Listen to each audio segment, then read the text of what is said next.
Ladies and gentlemen, we get started for today. We have the situation now that probably more people will come in to this event. The audience is increasing over time. The idea was to sort of collect many different people today for something that should be of interest for many different people. And this is, of course, the Industry Day, which starts a little bit later, but it's almost, of course, the handover of some really interesting awards which have some here at ASEAN. We will give two kinds of awards today. The second one will be the BHJ Award. It has a very, very long history. It goes back to 2008, actually. So it's like 14 years history. I'll tell a little bit more about that in a moment. But we started with a relatively new award. And that is the Green Energy Behavior Change Challenge Award. It's a little long name. We should get a shorter name at this point. This is the second time we can hand over this award. It is a little bit spun out of the Green Energy Initiative, which most of you know here. Also, the idea is to activate people to find solutions. And I wouldn't say more because we have Professor Fischer here from Humanities, the Institute of Design and Communication, and she will explain if she wants to hand over the award to this year's award. Thank you very much. Yeah, thank you very much. So the Green ASEAN Behavior Change Challenge is, as Horst Günther has just said, part of the Green ASEAN initiative, which aims to implement green transition at the ASEAN, like in this building. And we have monthly meetings. We have a podcast that was very regular last year, and now after a break, we are slowly getting back into it, and everyone can join. So please use the opportunity and just connect with us, like especially with Katharina Huban here. The Green ASEAN initiative is a joint effort basically from everyone inhabiting this building. So SDU, the Symphony Orchestra, the Business Academy Southwest, Science Park, and the Netherlands. So the challenge is a competition for students at SDU to come up with original ideas for saving energy, water, or other resources with a measurable impact. So our students were asked to really prove that their ideas have an impact and that they have some relevance for the savings here in this building. So this year, and as Horst Günther said, is the second installment of this challenge, and we only got 3 submissions, but they were great. So please encourage your students to submit more submissions in the next year. We had an evaluation committee with members from 3 different departments, so to make sure that we spread out a lot. And this already allows me to announce the winner of this year's Behavior Change Challenge, which is Ali Asadi and Beatrice Bernasconi, with a study on inducing behavior change via visual interventions. So what they did basically is to address the problem that in this building, teachers, when they leave the room, they leave on the screens, and the projectors, they just don't turn off automatically. So they measured how often people left the projectors on before the intervention and afterwards, and found that it made a significant impact. So the way we honor our winners is last year we planted an apple tree, and maybe you've noticed already that this year there are many apples on this tree. And in order for every year to add the new winners, we have this new plaquette where the names of the winners are being placed. So, and this just... Yes, gives me the opportunity. So because Ali is going to present himself, what they did. But first of all, I can hand over this really nice plaquette that was made by our technical team, and the certificate, Ali and Beatrice. Thank you. I mean, you cannot grab it, but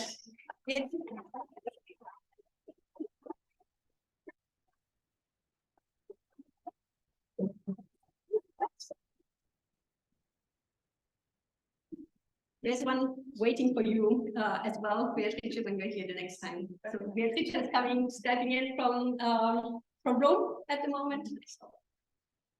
Okay, congratulations, and let me just take this off you so that you can give the message.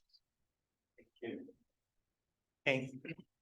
So basically what we did was we wanted to see if we can persuade people, teachers and students of Alcyon to turn off TVs and projectors when they leave classrooms.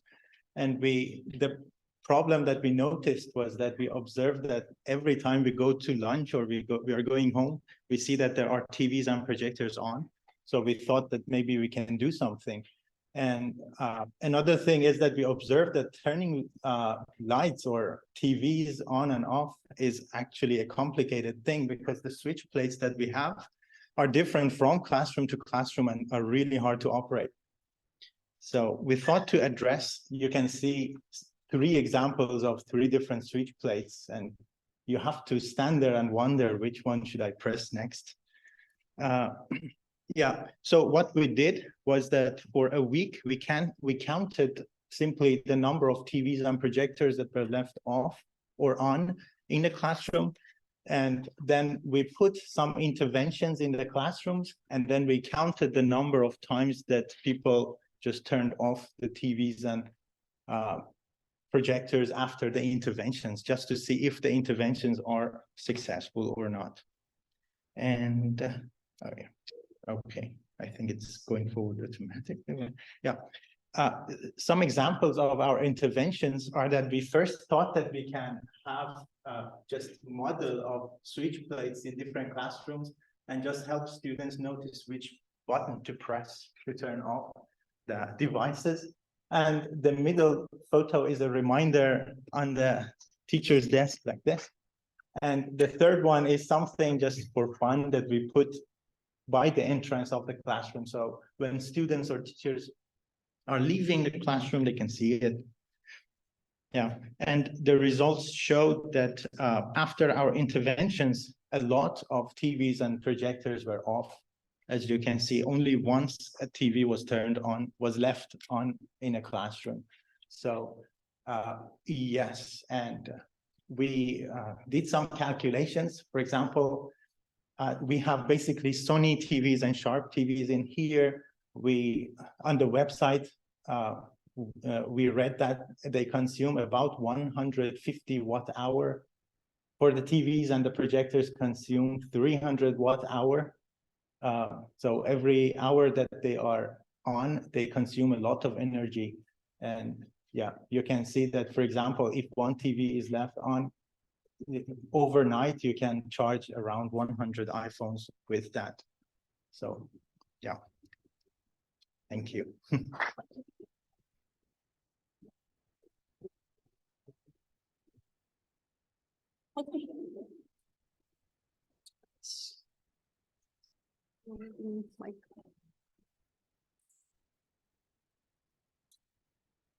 Thank you very much. So I think it's very nice or generally intention. Yeah, on a large and small scale, but every drop, every electron, every hole is counting actually. So try to say that. So we're coming to the one of the highlights of each year's highlights actually, and that is the handover of the awards, the BHJ Awards, to individuals or groups of individuals. And I must say we got a lot of applications, and of course we can have only one recipient of the BHJ Young Researcher Award and only one recipient of a group on the BHJ Innovation Award. But before I come to the recipient of the BHJ Young Researcher Award, I would like to say a few words about what BHJ means I always have difficulties remembering that. I think the only one who remembers is Per Boyce, because he's working directly with BHJ. This is Sven Beck, Peter Holm, and Waum Jacobsen, and they have established a non-profit making fund in 2004 after they closed a business, BHJ, and got some money. And the idea was to make this fund, as I said, non-profit making, just to foster actually activities, humanities activities, research activities, education activities in the region of Söderborg, or at least Söderjylland. So this is a fund that goes directly to Söderborg, or the region. There was an agreement between STU and BHJ that there should be also help to support the university here in Söderborg. And it reads from 2008, the BHJ Foundation wishes to support educational and research activities at the University of Southern Denmark in Sønderborg. So it's really STU in Sønderborg who gets advantage of that. And then there are different kinds of sponsor programs for our students that we are always distributing actually at the graduation ceremony in summer, for the researchers, innovation, and also some teaching awards.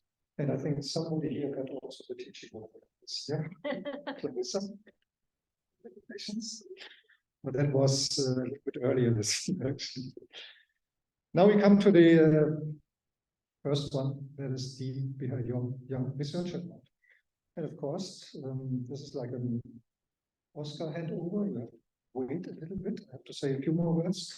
And what I would like to say is that we have very nice names on the list of awardees from the last few years, because it started in 2008 with Morten Willertsen from Tech. Kerstin Fischer actually got it also in 2010 already.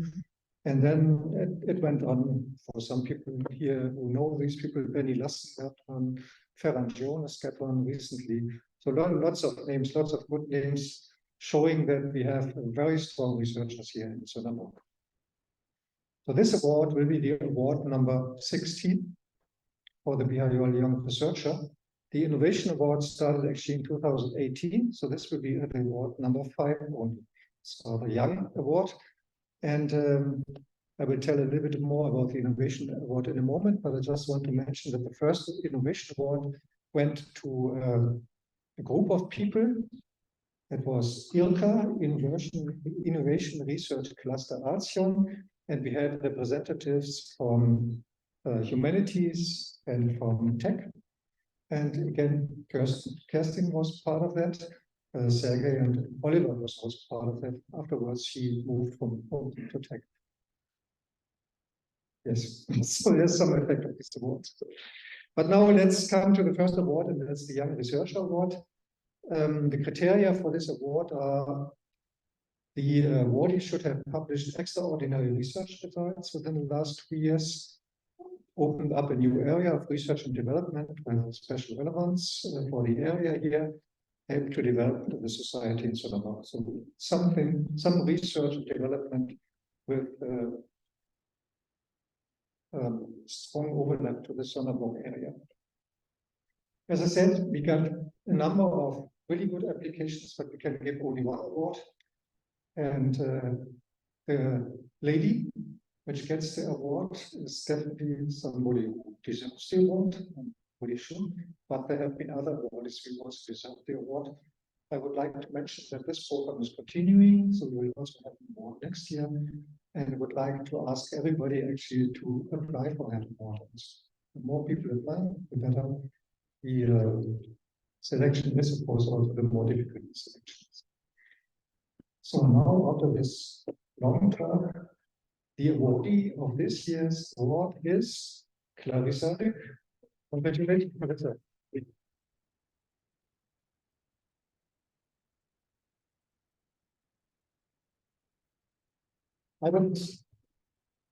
Before I hand over the award, I would like to say a few words for you, Clarissa. She is from humanities, but I looked up your CV. I must confess, very, very impressive. So she got her PhD in 2011 in Darmstadt. She has been an assistant professor at Aarhus University until 2015. She has been an associate professor at STU since 2017. And she made her habilitation, Dr. Phil Habil, at the Europa University in Flensburg in 2018. She is the head of the study programs, Business, Language, and Culture. And you might know, if not, I'm telling you, it is very nicely, continuously connecting Europa University Flensburg and STU since a long time. She's also the head of the Center for Narratological Studies, and her research interests are really relevant for the industry, which of course is not in here, but will come soon, because she's interested in organizations, also industrial organizations. She's interested in intercultural communications and higher education management. I would like to mention two special developments that also gave rise to this prize here at the end.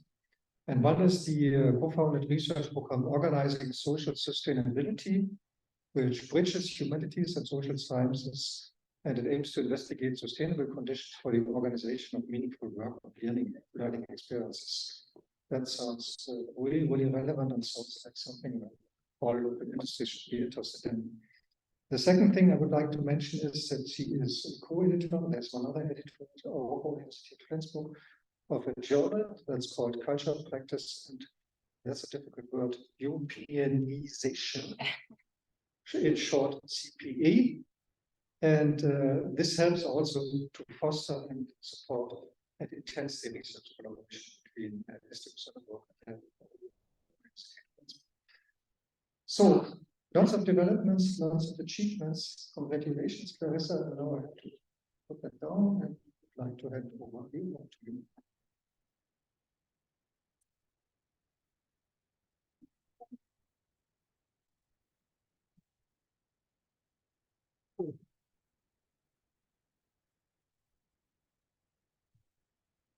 And now the senior person. Yes, thank you so much. Hello. I really appreciate your words, Horst Winter. Thank you very much. Yeah, I'm obviously delighted to receive this award for my research endeavors. And thanks again. There are, I think, about 3 things that need to be addressed in a very, very short speech I have prepared. And the first point would be that the green transition we all care about is urgent indeed. And it is due to this circumstance that I dedicate parts of my research to how organizations can communicate with their stakeholders about their sustainability measures. I also think the social dimension has to be considered. Employees and stakeholders should feel secure about the business's mission, and hence they should be considered in holistic, sustainable business communication. My second point would be that good research, especially in the humanities that I'm representing, is contingent on exactly that, a good and sustainable organizational environment. My department is embedded in the Faculty of Humanities, and I have to thank my head of department, Marianne Lundhold, for recognizing and promoting that the humanities can make valuable contributions to their tangible surroundings, that is, businesses. I also would like to thank the committee of department leaders for allowing this award to go to research that is located in the humanities, which I believe Horst Günther was a vital member in. Third, finally, good research can only strive with societal support. And the BHJ Foundation has, as of now, as Horst Günther already pointed to, a long-standing tradition in providing such support to researchers at the campus Sonneborg. And I think this initiative cannot be emphasized and praised enough. As researchers, we do need assurance from the civil society in order to retain feedback on how our work is perceived, and if it holds up to the standards of the society we are tasked to deliver to. I am today very grateful for this very reassurance. My current student generation, Generation Z as it is called, has been proven to have an extremely high level of trust into businesses and the civil society, into their socio-political initiatives and responsibility. And the BHJ Foundation, I think, is a very good example for how this trust is well deserved. So thank you very much.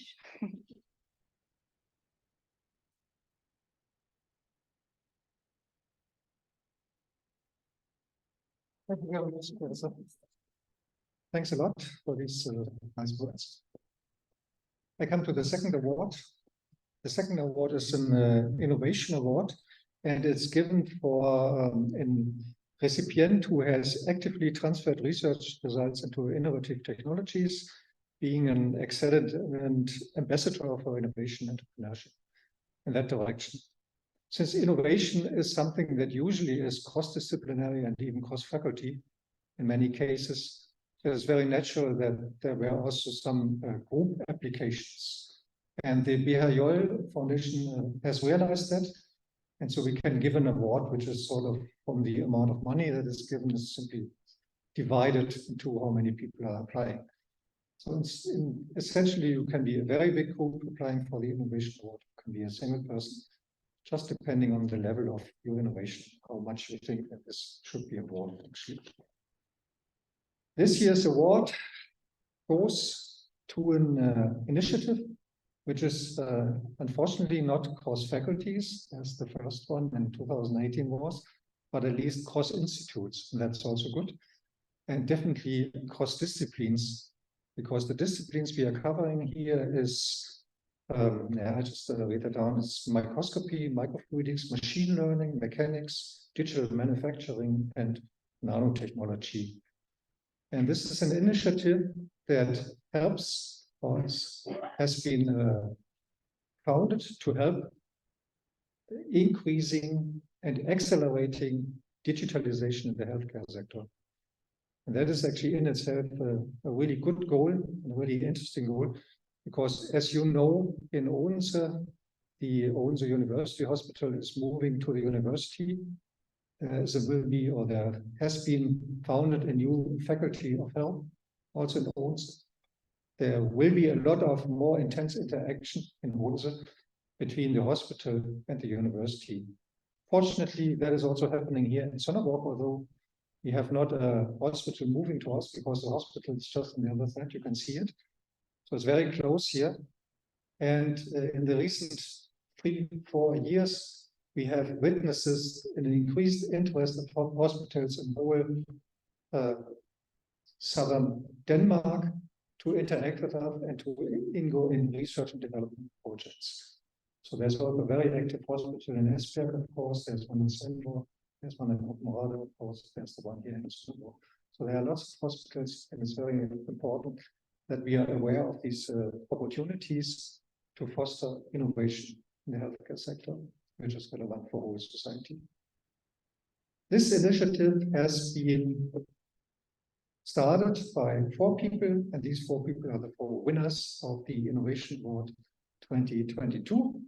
And the name of the winners are Jacek Fiodowski, Lars Dugan, Arkadiusz Goschak, and Andrzej Popper.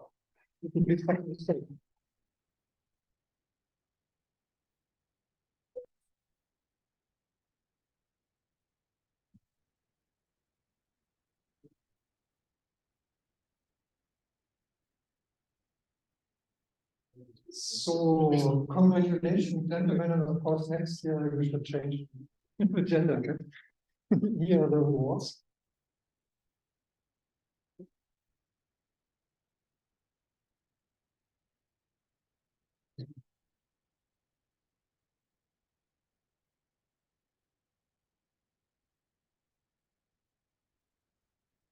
Very well done, and thank you very much for that initiative. And now you have the word for 5 minutes if you want to say something and explain a little bit more what we are talking about.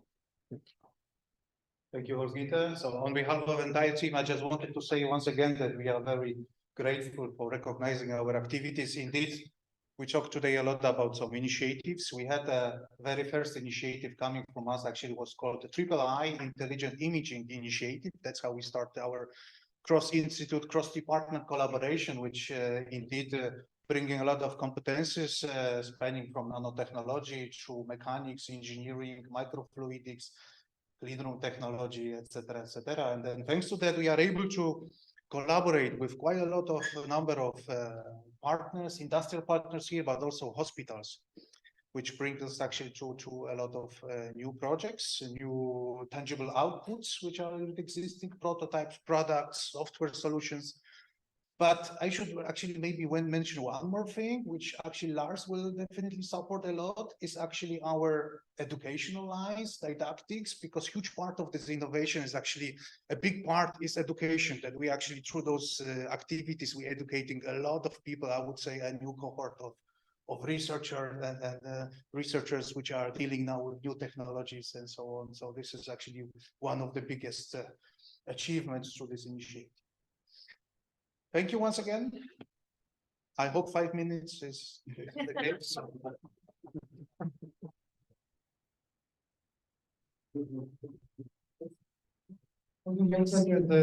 Congratulations again. This ends this part of the show, of the BHJ show. We will have some drinks and something else a little bit later, because we very much would encourage you to follow also the Industry Day, at least the lectures, which will be just 1 hour. So the Industry Day will start in 15 minutes. I will say a few words, but then don't worry, then I will go away from the stage and somebody else will take over. So please come again in 10 minutes and let's continue with a very nice Industry Day. Thank you very much for coming.